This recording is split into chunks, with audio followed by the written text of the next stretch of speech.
De nuevo a implorar tu amor, solo hay tristeza y dolor al hallarme morir. La culpa manteareco de los tiempos que he sufrido, por eso que ahora he venido a Canguete Aicó.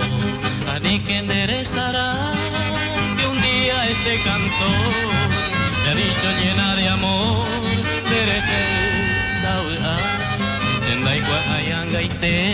si existe en tu pensamiento aquel puro sentimiento, Rerecobacue,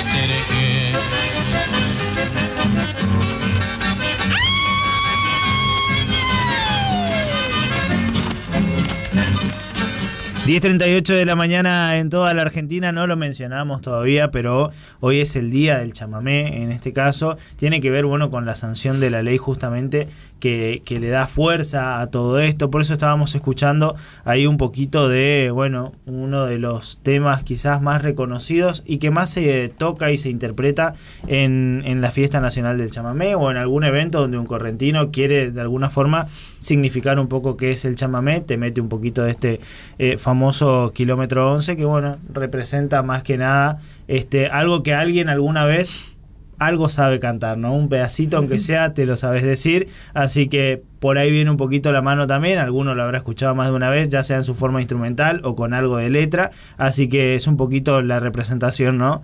Y bueno, un poquito para hablar de esto y para ir camino también a lo que va a suceder el 28, estamos con Carolina Gandulfo, ella como siempre es docente adjunta, en este caso de Antropología Social, en el marco de lo que es la Universidad Nacional del Nordeste, también en este caso es directora del Centro de Estudios Etnográficos, en este caso, y viene trabajando particularmente con todo lo que está vinculado a la Cátedra Libre de Guaraní, ha hecho estudios vinculados a esto, tiene 2 libros, si no me equivoco, también en torno a lo que tiene que ver justamente con el guaraní en nuestra región, y también la acompaña Mabel Miranda, que es directora de una escuela rural, y vienen trabajando juntos ellas, ¿no? Hace mucho tiempo, así que Caro y Mabel, gracias por estar acá y muy buenos días. Bueno, gracias por invitarnos. Gracias a ustedes. Bueno, primero, porque ya con Caro hemos hablado en reiteradas oportunidades, quiero empezar conociendo un poquito con qué es lo que haces vos, Mabel, digamos, en qué lugar de la provincia trabajás, hace cuánto estás trabajando ahí. Yo empecé a trabajar con Caro cuando estaba en San Roque, en un paraje de Colonia La Elisa, y hicimos una caracterización sociolingüística de la comunidad de la escuela, así que desde entonces, del año 2012, vengo trabajando con ella. A partir del 2015 me mudo a Corrientes y estoy trabajando desde entonces en una escuela de San Luis del Palmar, es la escuela número 184 Ramón Cirilo Blanco de Arroyo Pontón. Es un paraje de la segunda sección de San Luis del Palmar. Y desde ahí también sigo trabajando con Caro con proyectos institucionales, poniendo dentro de la escuela, trabajando con los saberes comunitarios y las memorias de la comunidad local. Así que incluyendo como un saber comunitario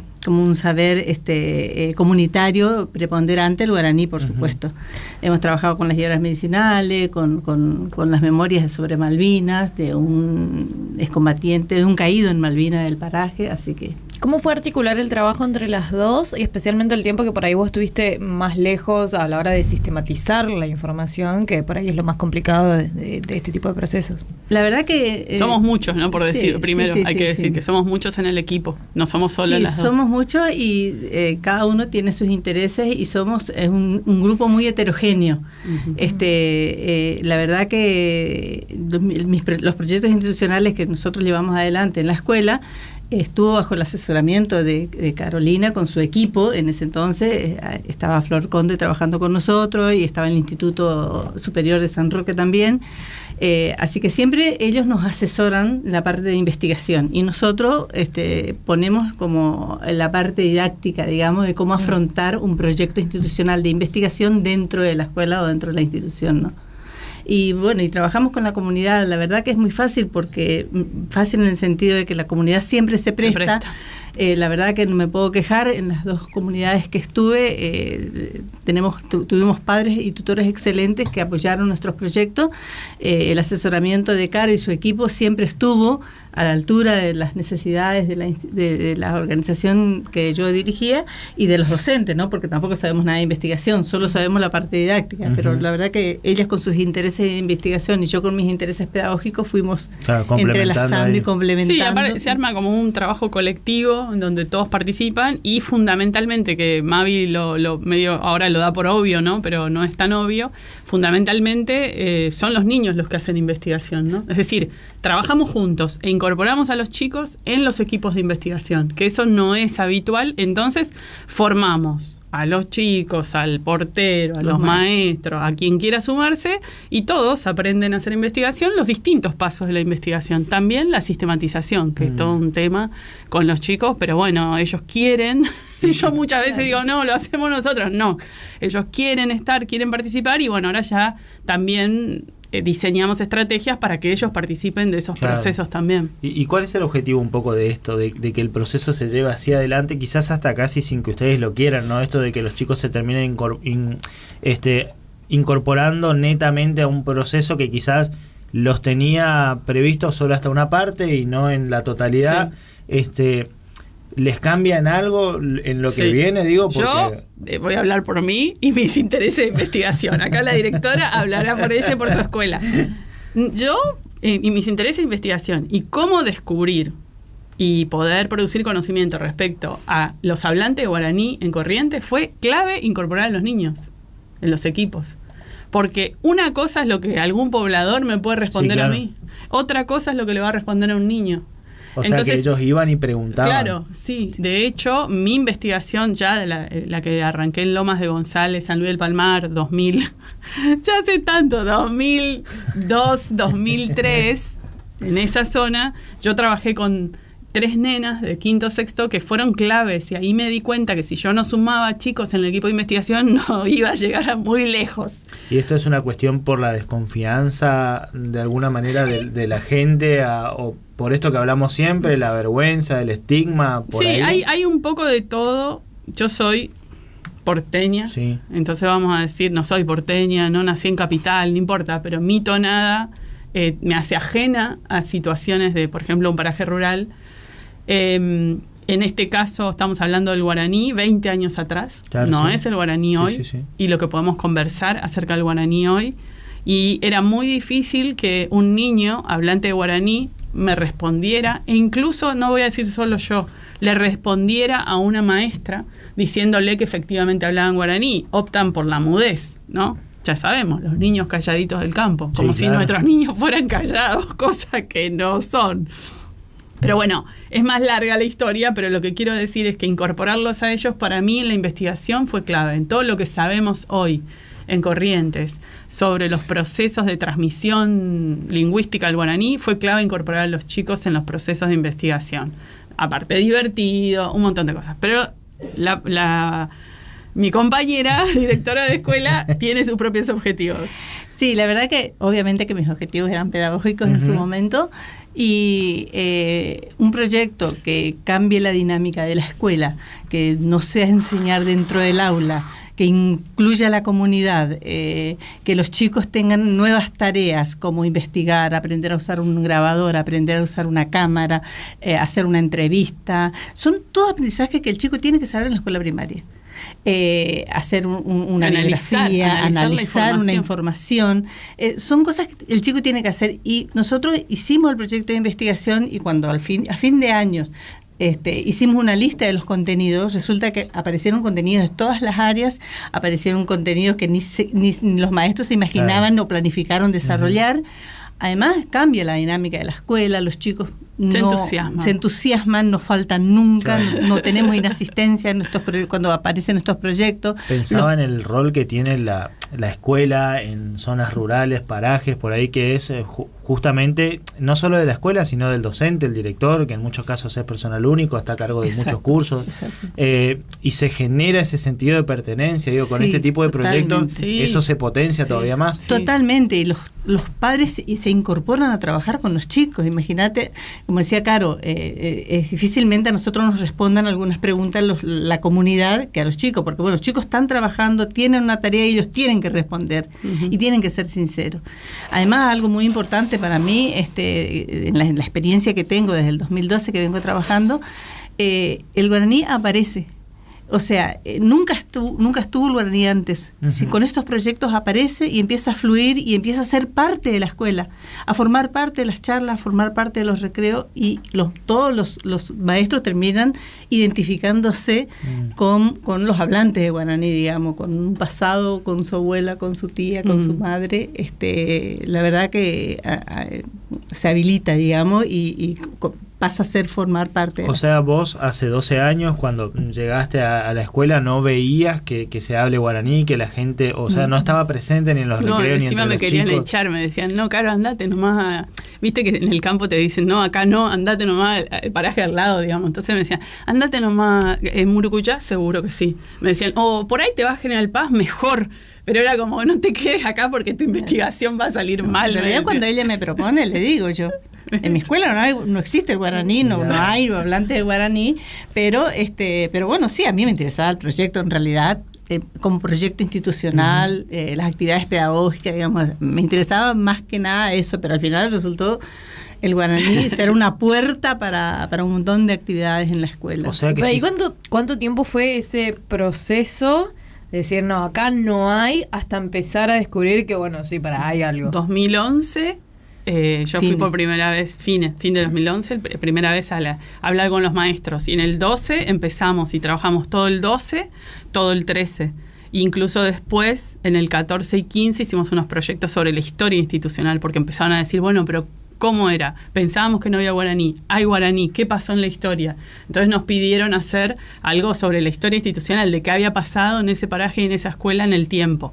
Entonces yo digo que fue en el transcurso de unos 2 años que esto fue cambiando. De hecho, mi investigación se trata de mostrar cómo en un lugar donde todos te dicen no hay nada de guaraní, terminamos todo, el 85% de las familias de ese paraje rural terminaron identificándose a sí mismas como que algo de guaraní sabían o sabían mucho guaraní. ¿Y eso es por el desconocimiento que ellos mismos tienen de la historia, de la zona, de su familia, o por qué se da? Yo creo que parte de la explicación que yo intento dar tiene que ver... Existe una explicación, ¿no? Bueno, no sé si hubo una explicación, pero tenemos que entender qué nos pasa. Sí, claro. Eso es lo que me parece que es importante con el guaraní. ¿Qué nos pasa y qué nos pasó con el guaraní? ¿Por qué? Porque si vos lo ves racionalmente, no es muy lógico. ¿Viste por qué decís, si vos hablás una lengua, por qué va a andar escondiendo? Claro. No es que necesariamente el hablante hacía algo a propósito, eso hay que entender. El hablante muchas veces de guaraní en Corrientes no advertía, no se daba cuenta, y de hecho sigue ocurriendo, no se da cuenta cuánto sabe de guaraní. Cree que algunas palabras no más, que entiende pero no habla, y después vos ves a algunos de estos hablantes desempeñarse en situaciones comunicativas muy competentemente, que está entendiendo. Entonces también hay una idea de que la persona bilingüe es la que es perfectamente competente, o sea, sé perfecto guaraní, sé perfecto castellano. Bueno, bien. Eso no es en ningún bilingüismo de ningún tipo, en ninguna parte del mundo, digamos. Claro, en general es algo que se piensa sobre cualquier exactamente. Claro. Como si yo no hablo bien inglés, tampoco soy bilingüe, claro. Si yo no hablo bien italiano, tampoco. Claro, y de hecho las competencias, lo que se llama las posibilidades de hablar, son, se dice parciales y heterogéneas. Es decir, uno sabe un poquito de esto, entendés, pero lees por ahí alguna cosa, depende la tonada de esta lengua, de la otra lengua, y de golpe vos tenés una cantidad de posibilidades de manejarte, porque algo de inglés entendiste, algo de portugués capaz también, bueno, si guaraní, que mi abuela me hablaba, alguna palabra agarro. Entonces, tendemos más a ver lo que no sabemos. Uh-huh. Tendemos más a ver, no sé muy bien, no hablo muy bien, en vez de decir, mira todo lo que sabemos de... Ese es un cambio el que estamos viviendo para mí en este tiempo, en esta época en Corrientes, ¿no? Uh-huh. Entonces, sí es necesario preguntarnos y tratar de entender, para mí, qué nos pasa y qué nos pasó con el guaraní. Porque de algún modo creemos, o la hipótesis es, que es la forma de poder recuperar en gran parte esa conciencia lingüística, ¿no? Es decir, el guaraní es nuestra lengua, sabemos mucho y podemos aprenderla, que ese es el gran gran reto también, claro. ¿No? Pensaba un poco en si hoy pudieran hacer como una... no sé si caracterización, un mapeo de las zonas que han abordado con esta cuestión, sí. Y si hay posibilidad de que esto se extienda. Entiendo que obviamente es un trabajo que lleva tiempo, sí. Recursos, sí, recursos no tenemos. Tenemos recursos, tenemos muchos recursos, que es la gente formada, porque la escuchan a Mabel, que es una directora de escuela, que aparte sabe de investigación. Claro, entonces en nuestro equipo hay mucha gente formada. Trabajamos en muchas zonas de la provincia. Ya mencioné Lomas de González, San Luis del Palmar, Arroyo Pontón, San Luis del Palmar, la zona de San Miguel. Trabajamos en la de Fañanderoga, en Caimán, en la escuela secundaria. Trabajamos en toda la zona de Colonia La Lisa, San Roque. Estuvimos uno de los chicos del equipo estuvo hasta en estancias trabajando con menchos en la zona de Mercedes, por ejemplo. Bueno, estamos en Goya, estamos en San Miguel, trabajando en los parajes, distintos equipos, ¿no? Distintos grupos. Más o menos esas son las zonas que hemos cubierto, y después haciendo docencia, más zonas, porque claro, llegamos a otros lugares también, claro, o talleres o docencia. También estuvimos trabajando un tiempo en el profesorado de Ituzaingó. Bueno, por eso digo, distintos proyectos y en muchas zonas de la provincia, por suerte. Porque nos da como un panorama bastante amplio, ¿no? Uh-huh. Vos sabés que en función de esto, de tratar de ampliar un poquito el panorama, le invito a que se pongan los auriculares. Está con nosotros Bonnie Vera, de las Hermanitas Vera, para charlar un poquito acerca de esta cuestión también, y obviamente del impacto que esto puede llegar a tener o ha tenido también en el chamamé. Ellas que son dos mujeres que hace años vienen portando un poquito la lanza. Bonnie, ¿qué tal? Buen día, ¿cómo estás? Aquí desde el Litoral Hola. Radio te saludamos, Fabián, Mariana, Caro y Mabel. Gracias por atendernos. Hola, buen día. Buenos días para todos los que están ahí en el piso. Bueno, Bonnie, estamos hablando un poquito hoy, que es el Día del Chamamé, un poquito del trabajo que Caro y su equipo, Mabel y su equipo también están haciendo aquí en la provincia, justamente para de alguna manera tratar de conocer qué nos pasó con el guaraní, y un poquito la idea es tratar de ver, bueno, cómo ustedes también desde la música han visto un poco todo este proceso, ¿no? Uh-huh. ¿Cómo es su relación con el guaraní y qué importancia o implicancia tiene, por ejemplo, en nuestro chamamé? Bueno, el guaraní, nosotras nacimos hablando ya el guaraní. Primero escuchábamos a nuestros padres porque estaba muy prohibido hablar en guaraní por el tema del colegio allá en el pueblo. Y bueno, con el chamamé tiene muchísimo que ver porque hay chamamé hecho en guaraní. Y como nosotros hablamos a la perfección. No sabemos escribir en guaraní, pero hablamos y entendemos todo, entonces tiene mucho que ver, es una parte de nuestra esencia en el chamamé, el guaraní. Y Bonnie, en ese sentido, digo, ¿cómo lo vivieron ustedes esto que vos decís, no? Está prohibido, pero sin embargo, vos lo hablás, hay músicas que están solamente plasmadas en guaraní, y ese proceso, insisto, en una época donde por ahí el chamamé luchaba por tener un lugar en las grandes discusiones de nuestra música nacional. Ustedes siendo mujeres también, que imagino que no habrá sido fácil, ¿cómo fue todo ese proceso de poder decir, bueno, ¿sabes qué? Cantamos en guaraní, vamos a empezar a hablar cuando podamos, y bueno, y vamos a seguir haciendo nuestra música, ¿no? Pero nosotros nunca dejamos hablar en guaraní porque cuando éramos chiquitas escuchábamos mucho también Radio Carlos Antonio López del Paraguay, que ahí hablaban todo el tiempo en guaraní y hablábamos en guaraní. Nosotras siempre hablamos en guaraní y le gusta a quien le guste, bueno, nunca dejamos de hablar. Yo el otro día le comentaba a Caro, cuando estuvimos haciendo un programa con ella, una vez estuvimos actuando con el maestro Ernesto Montiel en un lugar en Buenos Aires.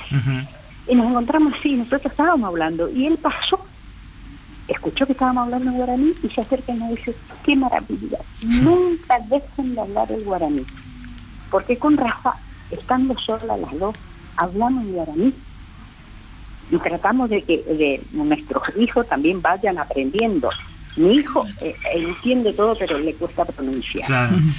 Dice que es más difícil el guaraní que el inglés. Entonces, nunca dejamos de hablar nosotras en guaraní. Hace un ratito estábamos haciendo videollamada porque sí o sí tengo que hablar todos los días con ella. Somos varias hermanas, somos 6 en total, pero yo todos los días hablo con ella. Entonces ella matea allá en su casa y yo mateo acá y hacemos una videollamada y hablamos en guaraní y nos matamos de risa. Bueno, hablamos por el día del chamamé, yo le llamé para saludar. Y bueno, y cómo no, fue muy difícil para nosotras el camino de la música del chamamé, porque acuérdense que antes la primerita que cantaba chamamé era nuestra querida Ramona Galarza.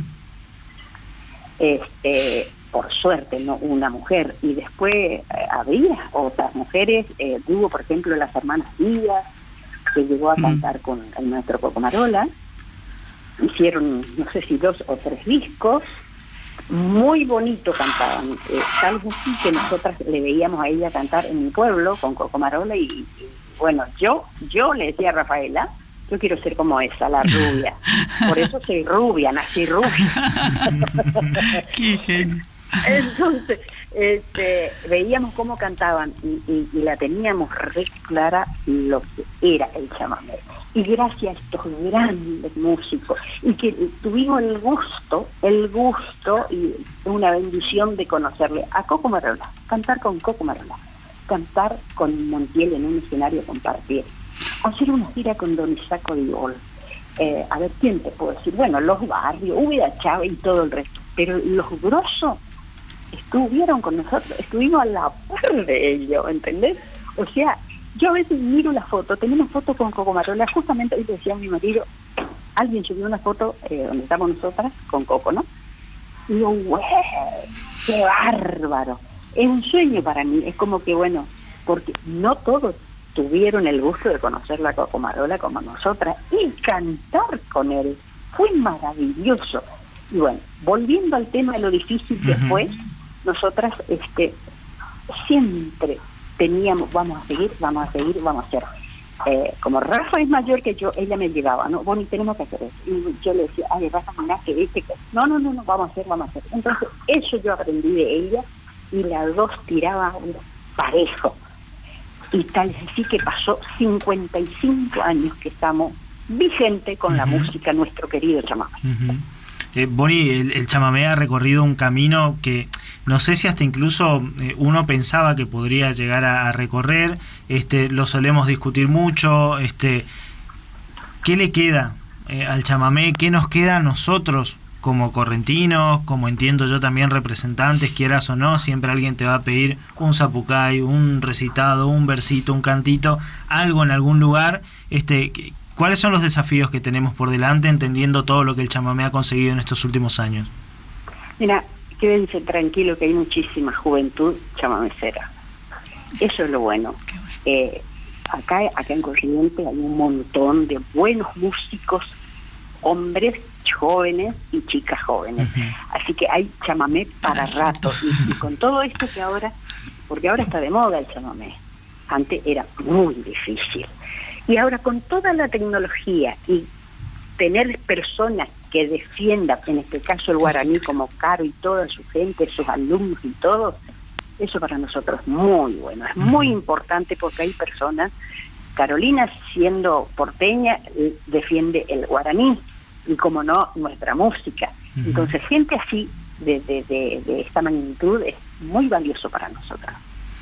¿Crees que en ese sentido el chamamé tocó un techo o recién está comenzando? No, el chamamé nunca llega a un techo. Sin techo. No, para nada. No tiene techo el chamamé. Tal cual. Así que no. Nosotros vamos a seguir abriendo caminos, como yo digo, no para todo lo que vienen. Es por eso que a veces nos invitamos sobre todo a las mujeres, que es más difícil usar el escenario, todavía no está el porcentaje que dicen las mujeres en el escenario. Por ahí escucho los festivales, todo hombre, pero bueno, es una lucha, eso es una lucha. Así que cuando tenemos oportunidad de cantar por acá o en otro lado y tenemos cantoras, le invitamos a que suban a cantar con nosotros. Hay que darle la oportunidad también, ¿no? Claro, claramente. Bonnie, la verdad, un gusto charlar con vos. Te agradezco estos minutos porque la verdad que es importante. Vos bien decías, 55 años trabajando, todavía vigente e impulsando también a nuevos artistas que, bueno, por ahí no tienen la oportunidad de mostrar lo que hacen y ustedes se hacen un lugarcito en el escenario para poder hacerlo y eso tiene un valor impresionante. Te agradecemos el tiempo, te mandamos un abrazo grande y un feliz día para vos también. Bueno, feliz día. Muchas gracias. Abrazote. Un abrazo. Hasta luego. Bonnie Vera, de las hermanitas Vera, charlando un poquito con nosotros también, complementando esta charla que veníamos teniendo. Y tomo algo que decía Bonnie recién y te pregunto a vos, Caro, puntualmente, esto de ser porteña y defender el guaraní más que otro. ¿Por qué ese interés? ¿Por qué pasó eso? Bueno, yo siempre digo que no fui yo la que elegí el guaraní, sino que el guaraní me eligió a mí. Yo soy investigadora, ¿no? Y bueno, y haciendo investigación, haciéndonos preguntas, la pregunta en aquel momento era ¿por qué los niños de nuestra provincia fracasaban en la escuela? ¿Por qué no podían aprender a leer y escribir? Y bueno, entonces llegamos directamente al corazón del problema y era que enseñábamos a leer y escribir a niños que eran hablantes de guaraní, le enseñábamos en castellano y bueno, y esa metodología, si vos no considerás que ese niño habla otra lengua, no va a aprender. Claro. Es bastante simple y ocurre en muchos lugares. Entonces fue muy importante llegar al guaraní y a partir de ahí fue un camino de ida, como dice Bonnie, sin techo, porque el guaraní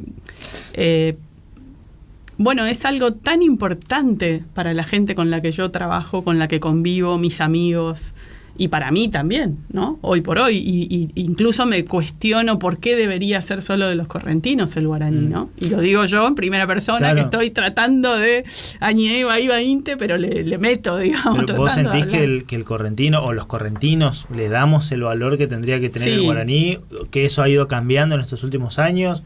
¿Siempre fue así o ha ido cambiando? No, hay dos cosas. Los correntinos es algo muy genérico, ¿no? Muy grande. Entonces hay sectores sociales diferentes.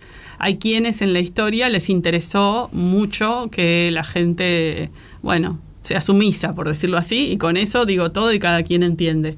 Entonces hay distintos sectores sociales y no todos respondieron del mismo modo al tema y al uso del guaraní. Teníamos en el siglo XX, vamos a decirlo muy grosso modo, grandes intelectuales amantes del guaraní, que han escrito cosas, y el pueblo, el campesino, ¿no? El mencho, sí.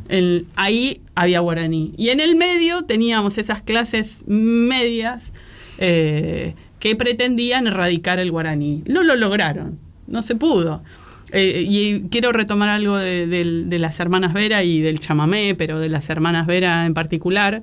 Para nosotras, ellas son una gran inspiración, ¿no? Es como que miramos mucho su proyecto, su recorrido. Tienen 55 años. En épocas, quien tenga esa edad va a recordar, pero en épocas que era muy difícil ser mujer, sí, claro, sí, y era muy difícil hacer chamamé. Sí. Y esa combinación era letal, porque encima sumale que eran guaraniceras, eran guaraní hablantes.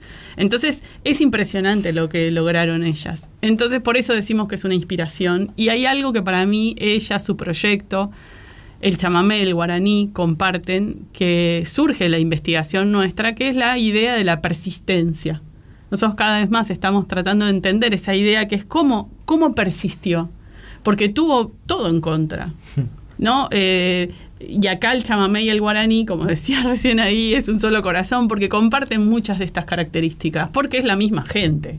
Comparten las características, claro, porque es la gente que ama el chamamé, es la gente guaraní hablante. Cuando Bonnie y Rafa cantaban o iban a las bailantas, bueno, cantarían en castellano, cantarían en guaraní, pero la gente que estaba ahí era guaraní hablante. La manera de expresar lo que pasaba ahí, del intercambio, era guaraní.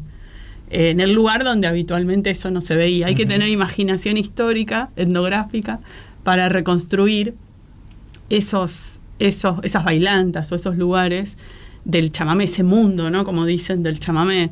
Yo converso mucho con Rafa y con Bonnie y les preguntamos, y me interesa muchísimo ese recorrido y cómo era. Y ellas reconstruyen, se acuerdan de todo y me cuentan y reconstruyen mucho de esos ambientes que es muy difícil acceder si no es por el testimonio oral. Claro. No, cómo era, dónde hay un libro que te diga si era la bailanta tal de San Miguel, de San Luis. Bueno, entonces tratamos de reconstruir cómo pudo haber sido ese ambiente guaranicero, chamamecero, que era lo mismo, era la misma gente que bailaba, cantaba, hablaba y todo lo que pasaba en esa circunstancia. Entonces, a pesar de toda esa contra, y en el guaraní es la prohibición, porque todos en su historia, incluso Bonnie y Rafa que también lo cuentan, cuando llegaron a la escuela tenían que hablar castellano exclusivamente.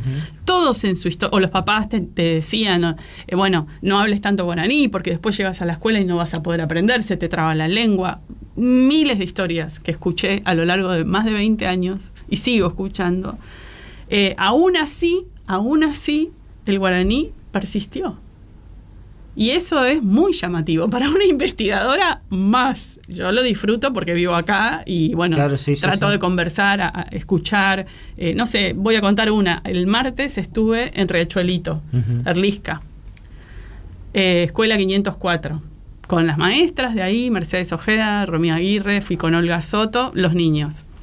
A contar historias. Los niños empezaron a contar historias en guaraní. Y bueno, desde el tatupora, no sé, todas las cosas que me contaron, y después la maestra dijo, bueno, vamos a escribir guaraní, niños que nunca escribieron. Bueno, se fueron al aula y empezaron a escribir una historia contada en guaraní, la maestra iba escribiendo y ellos le iban diciendo, y después leen todos juntos eso que habían escrito en el pizarrón, en guaraní. ¿Quién les enseñó? ¿No? Entonces son, digamos, el guaraní se mete en esos lugares tan, digamos, que uno no estaba planificado, por decirlo así. Si eso es hoy, en el 2024, imaginémonos en el 40, en el 50 del siglo pasado, en plena época de prohibición. Entonces, una cosa era lo que pasaba y lo que se decía y la prohibición, y otra cosa era esos niños que igual aprendían. Bonnie no contó, pero hablábamos que los papás, y en muchas casas pasaba, se encerraban en la cocina a tomar mate, hablar en guaraní, y los chicos tenían que salir, porque los chicos no podían escuchar eso que estaban hablando los mayores porque lo hacían en guaraní. ¿Y qué hacían esos chicos?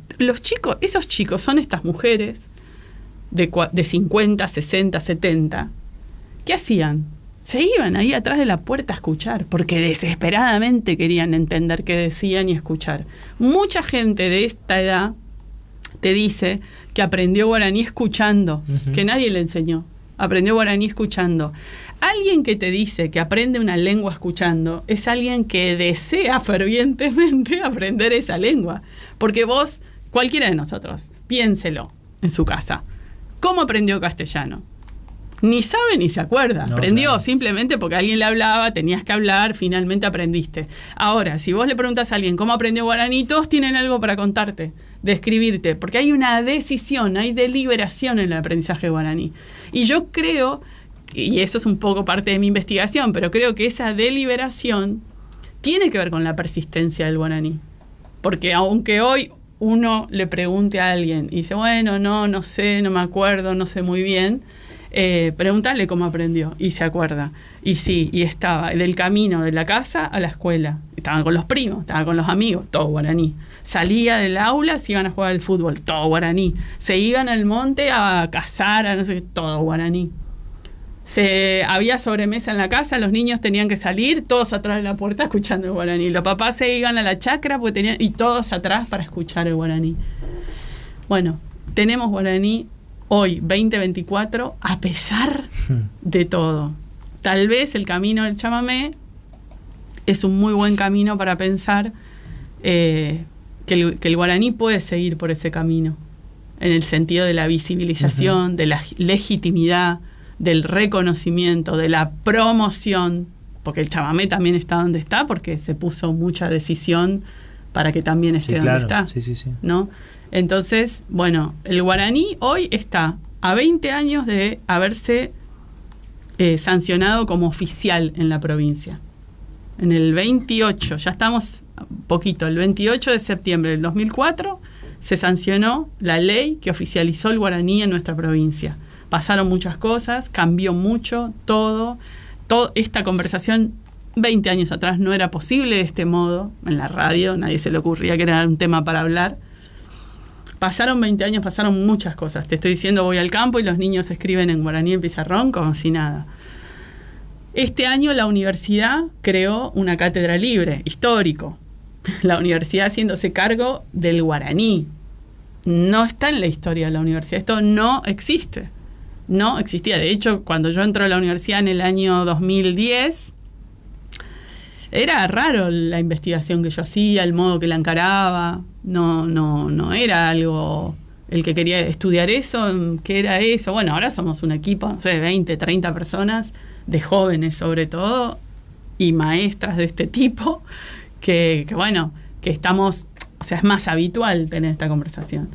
Entonces, un poco la idea de venir hoy a la radio, que estaba el Día del Chamamé, que, me encantó escuchar la Boni, tiene que ver con invitar a todos, a todas, al 28 de septiembre de este año. Nosotros queremos hacer es entre una celebración, pero sobre todo un encuentro. Uh-huh. Queremos hacer una jornada, estamos organizando, Yayotopá Abañé Árape, que sería encontrémonos o encontrándonos en el Día del Guaraní, con el propósito de conocernos, de conversar entre los que nos dedicamos, los que tenemos interés, los que tenemos inquietud, cualquiera, no tiene que ser maestro, no tiene que ser investigador, cualquiera, mi abuela, mi tía, alguien que está como con esa inquietud. Mucha gente te dice, yo hablo pero no tengo con quién hablar. Otra gente te dice, yo hablo pero no sé escribir, como dijo Boni recién, no sabemos la escritura. Sí, claro. Bueno, el guaraní, como el chamamé, es de todos. no es solo para el entendido, digamos así, ¿no? O el cantor, ¿no? Entonces, bueno, ese es un poco el propósito del 28 de septiembre, que por ahí puedes contar un poquito más. ¿Por qué irías al 28 de septiembre, a la jornada? Sí, yo creo que la invitación es abierta, y la verdad que es una oportunidad también para ver esto que estamos contando, y que a lo mejor todo el mundo no sabe la trayectoria que tuvo el guaraní. Ahí se va a visibilizar todo el trayecto del guaraní, el crecimiento que fue el uso del guaraní dentro de nuestras comunidades y dentro de lo que descubrió la cátedra o el equipo de investigación. Y van a tener oportunidad de conocer la trayectoria que tuvo el guaraní en todos estos 20 años desde que se sancionó la ley, y la posibilidad de ver cómo puede utilizar, hacer uso o disfrutar de una lengua que es suya, que es propia, ¿no? La jornada va a tener como dos momentos. A la mañana, entre las 10 y las 12:30, vamos a hacer como un acto más formal de apertura. Se va a transmitir en streaming por el canal de la universidad. Y ahí estará el rector, las autoridades. Hacemos como los 20 años de la ley del guaraní. La más institucional. Sí, a la cátedra. Es como todo el leitmotiv es desde los 20 años de la sanción de la ley a la cátedra del guaraní. Ese proceso. Claro. Entonces vamos a entregar unos reconocimientos a personas que han tenido una trayectoria para nosotros importante dentro del campo del guaraní, y después yo voy a presentar la cátedra guaraní. ¿Qué hace la cátedra? ¿Qué se propone? Y después mis estudiantes, las que vinieron acá también este año, van a contar su investigación. Son ellas las que van a contar un poco cómo está la situación del guaraní hoy. Y después vamos a pasar un audiovisual que estamos armando con todos los que participaron de la investigación de las estudiantes. Lo filmamos.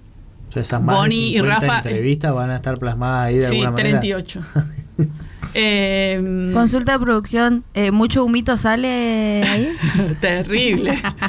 Terrible el humo que está saliendo. Las horas.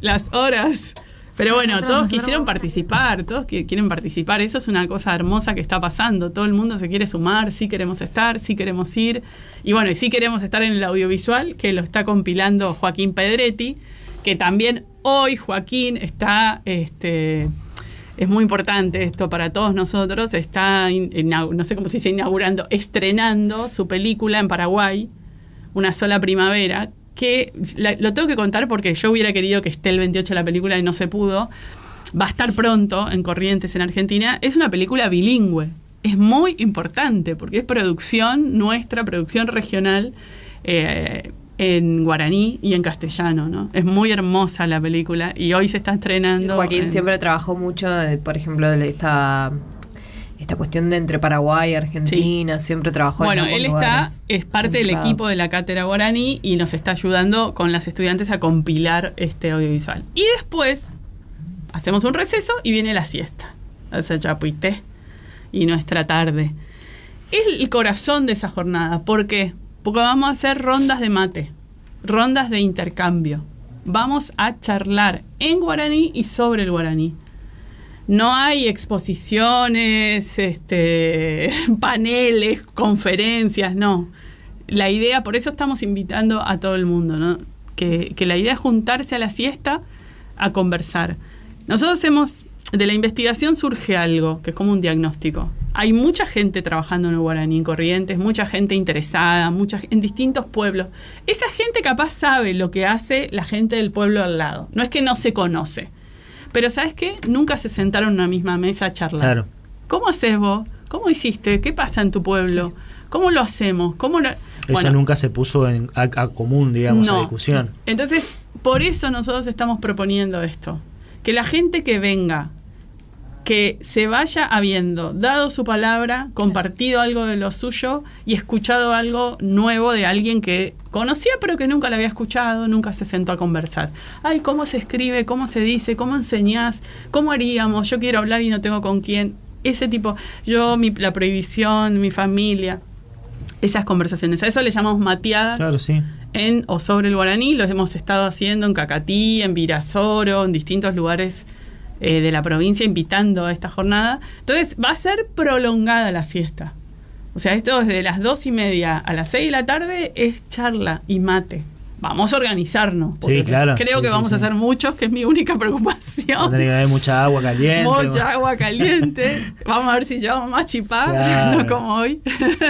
Vos sabés que pensaba dos cosas y le quiero preguntar algo a Mabel también. Dale. Pensaba rápido esto que vos decías recién, ¿no? De que por ahí está bien, de un pueblo al otro se conocen, pero todavía no se pone a común discusión la situación y la realidad de cada uno de los lugares, lo que me lleva a pensar que por ahí se ha avanzado mucho, pero en un marco más comunitario, ¿no? No se ha logrado transgredir esas fronteras, por decirlo de alguna forma, para que todo ese conocimiento se comparta y se siga profundizando.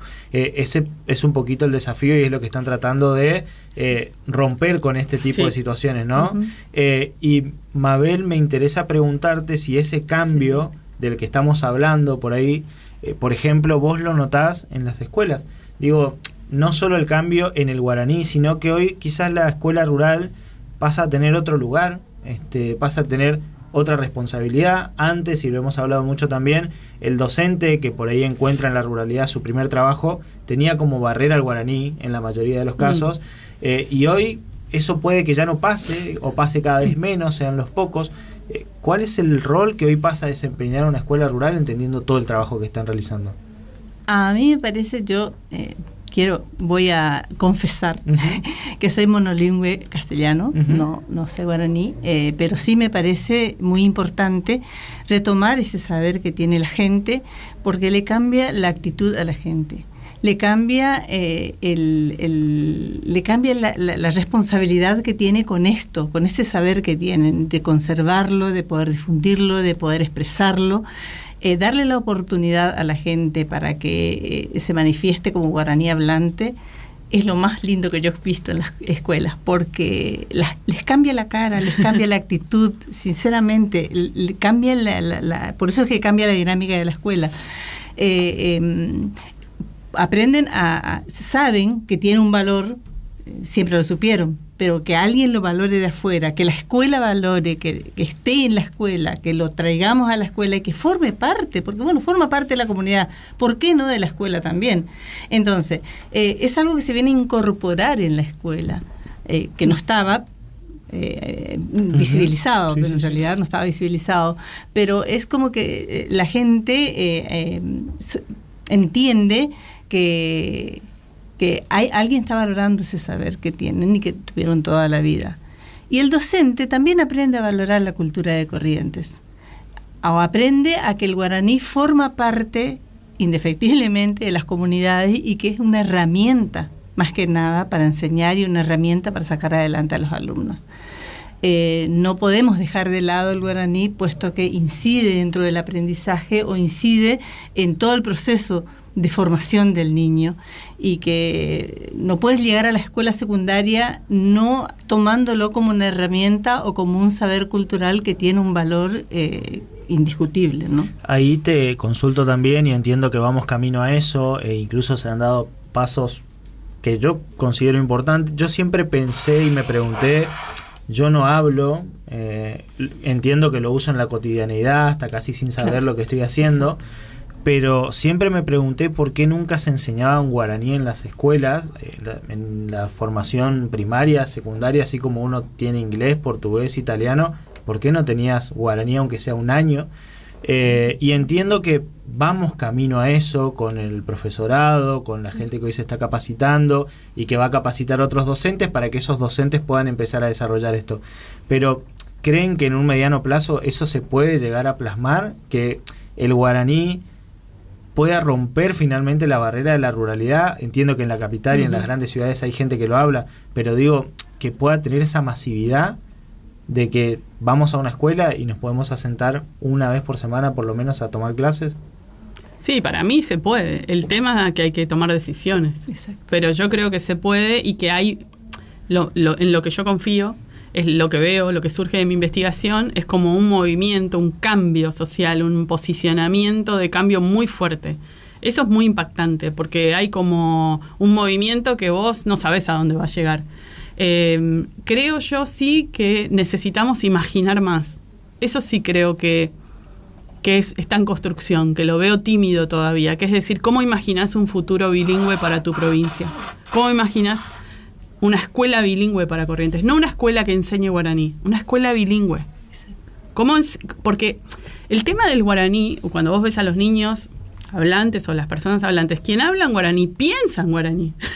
No es solo como un detalle cultural, digamos, sino es una forma de concebir la realidad, de pensar, de entender las cosas. La escuela es para el conocimiento. Entonces vos cómo podés imaginar que tener una escuela en donde el guaraní no sea también una forma de pensar. Pero ese horizonte hay que imaginarlo, porque si no los pasos hacia allá. Yo entiendo que lo más fácil de imaginar es decir, bueno, enseñemos guaraní en la escuela. Perfecto, enseñemos guaraní en la escuela. El niño que habla guaraní va a aprender muchísimo más rápido a escribir, y el que no lo aprenderá, como el que habla guaraní aprende castellano, porque lo ideal es que sepamos castellano, que sepamos guaraní y otra lengua extranjera, inglés, francés, portugués, métele. Si no es un problema, eso es, hoy por hoy está totalmente comprobado que es así, ¿no? Arrastramos esa idea de mucho tiempo atrás, que es fuerte todavía, de que sería un problema, pero no lo es. El problema es que no lo usamos. El problema es que no se usa como herramienta, digamos. Entonces yo sí creo que es muy posible que en el corto plazo haya cambios que no imaginábamos. Cuando se abrió el profesorado de guaraní, yo no me imaginé que se iba a abrir. Y soy una de las que escribió parte del currículum en el 21. Yo lo escribí como un ejercicio intelectual. Se abrió, qué sé yo. Hay un movimiento, la gente está pidiendo mucho de eso, y eso se va sintiendo como socialmente, ¿no? los que te preguntan. Creo que en el corto plazo eso va a avanzar y que eso puede traer otras posibilidades de imaginar alternativas bilingües para nuestra provincia. En nuestro equipo nos estamos formando, empezamos ya desde el año pasado, empecé yo, una formación en revitalización lingüística, un poco para mirar el futuro, porque yo en general estaba estudiando más el presente y el pasado, que era un poco mi especialidad, pero ahora me parece que toca mirar para adelante. Una de las chicas está viajando ahora mismo al País Vasco para hacer una especialización en revitalización lingüística, una de las jóvenes del equipo. Que han hecho ellos para evitar que mueran, ¿no? Exactamente, porque vamos a donde funcionó, a ver cómo funcionó y a copiar lo que se pueda copiar. Claro, sí. Y aprender de ellos, ¿no? Entonces sí creo que tenemos que empezar a mirar para adelante. El 28 me da un poco de vértigo, igual, cuando digo así. Entonces digo, vuelvo para atrás y digo, estamos a 20 años de la ley. Cuando se promulgó la ley fue un suceso. Nadie podía creer que eso hubiera podido ocurrir. Y de hecho, no sé si alguno se acuerda, pero durante 10 días se debatió si el gobernador la vetaba. Ahora está de moda el veto. Pero en ese momento era una novedad total. Sí. Y se discutió. Ustedes son jóvenes, ¿no se acuerdan? Todo un tiempo hasta que el 12 de octubre quedó firme la ley. Se vencieron los 15 días y quedó firme y me acuerdo que estábamos esperando la posibilidad del veto. Pasaron 20 años. La universidad crea una cátedra libre de guaraní. El rector de nuestra universidad le habla a los jóvenes diciéndole en guaraní que hablen guaraní. Y vos decís, no, nunca me lo hubiera imaginado. No, y yo hace 20 años que vengo trabajando. Bueno, ¿qué me puedo imaginar para dentro de 20 años? Hay que poder imaginar. Claro. Para decir, bueno, metámosle para ese lado, ¿no? ¿Dónde va a ser esto del 28? Facultad de Medicina, Campus Cabral. En el Salón G, arrancamos a la mañana, que es re lindo el lugar, me encantó, yo no conocía. ¿Está nuevo? No, está hermoso todo el lugar, las salas, la gente que nos recibió, están como contentos que hagamos el encuentro ahí, muy lindo. Así que está lindo para irse con el mate y estar ahí, compartir. Sí, 10 de la mañana arrancábamos puntuales porque va por streaming, entonces tenemos que hacerlo puntual. Y después a la tardecita cuando cerremos las rondas de mate, y bueno, ahí va a dar para guitarreada, así que algunos amigos ya llevan, el que quiere lleva su instrumento, y la idea es como cerrar cantando, bueno, como hacemos en la vida nomás, ¿sí? La previa del asado. Caro, Mabel, gracias por estar acá, gracias por tomarse el tiempito para poder hablar unos minutos, no casi sé. Una hora con nosotros acerca de esto, así que nada. Gracias, ustedes. Nos rebancan, chicos. La invitación a todos para acompañar el 28, ahí en la Facultad de Medicina, pero aquí en la sede de Sargento Cabral, no en el Hospital Escuela, sino ahí donde funciona la morgue más enfrente de la regional. En diagonal a la regional. Sí. Ahí van a poder, en este caso, ustedes, bueno, aparte de seguir todo lo que tiene que ver con lo institucional a través del canal de streaming, compartir esta mateada a la siesta, ¿no? Y participar de esta discusión en guaraní. Así no lo entiendas, por lo menos para acercarte un poquito también. Va a ser bilingüe, que vengan todos. Así que gracias por estar acá. No, gracias a ustedes. Nosotros hacemos una pausa, casi 11:30 de la mañana. Ya venimos con más del programa para acompañarnos hasta las 13.